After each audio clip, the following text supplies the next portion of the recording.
রাসূল সাল্লাল্লাহু আলাইহি সাল্লাম বলেন, আল্লাহর কসম, তোমাদের মধ্যে ঈসা ইবনে মরিয়ম নাজিল হবেন। ইসলামী বিশ্বাস অনুযায়ী হজরত ঈসা আলাইহিস সালামকে ক্রুশবিদ্ধ করা হয়নি। আল্লাহ তাকে আকাশে উঠিয়ে নিয়েছেন এবং তিনি আবারও পৃথিবীতে ফিরে আসবেন। কিন্তু খ্রিস্টানরা মনে করেন তাদের যিশু ক্রুশবিদ্ধ হয়ে মারা গেছেন। পবিত্র কুরআনে বলা হয়েছে, আর নিশ্চয়ই তারা তাকে হত্যা করেনি এবং তাকে ক্রুশবিদ্ধও করেনি, বরং তাদের জন্য তাকে সাদৃশ্যপূর্ণ করা হয়েছিল।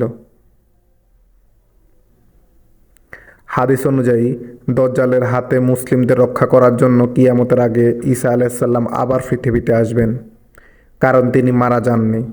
তাকে আল্লাহ আবারও পৃথিবীতে পাঠাবেন।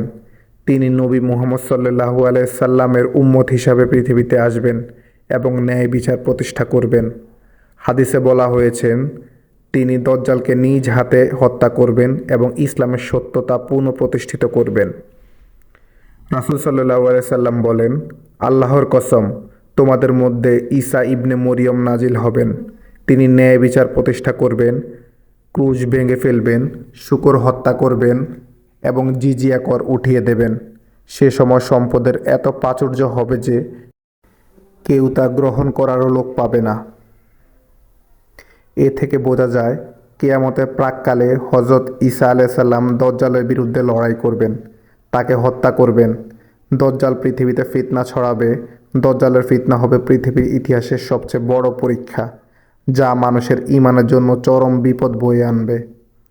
তখন আল্লাহর ইচ্ছায় হজরত ঈসা আলাইহিস সালাম নেমে আসবেন, দজ্জালকে নিজ হাতে হত্যা করবেন, মুসলমানদের নেতৃত্ব দিবেন এবং ইসলামের সঠিক বিধান প্রতিষ্ঠা করবেন। এই ঘটনাগুলো ইসলামের অন্যতম বড় কিয়ামতের আলামত হিসাবে বর্ণিত হয়েছে।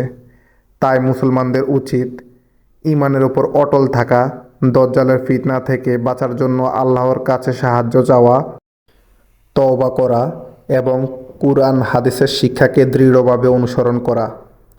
হাদিস অনুযায়ী হজরত ঈসা আলাইহিস সালাম সিরিয়ার দামেস্ক শহরের জামিয়া উমাইয়া মসজিদের পূর্ব দিকে সাদা মিনারে 2 ফেরেশতার সাহায্যে নেমে আসবেন এবং দজ্জালকে হত্যা করবেন। তার পরবর্তী 40 বছর পৃথিবী শাসন করবেন।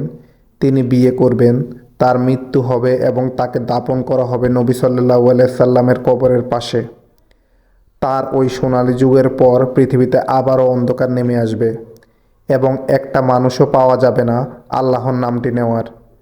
তাদের সামনেই আল্লাহ পশ্চিম দিক থেকে সূর্য ওঠাবেন এবং কিয়ামত সংঘটিত হবে। কিয়ামতের দিন আসতে খুব বেশি দেরি নেই।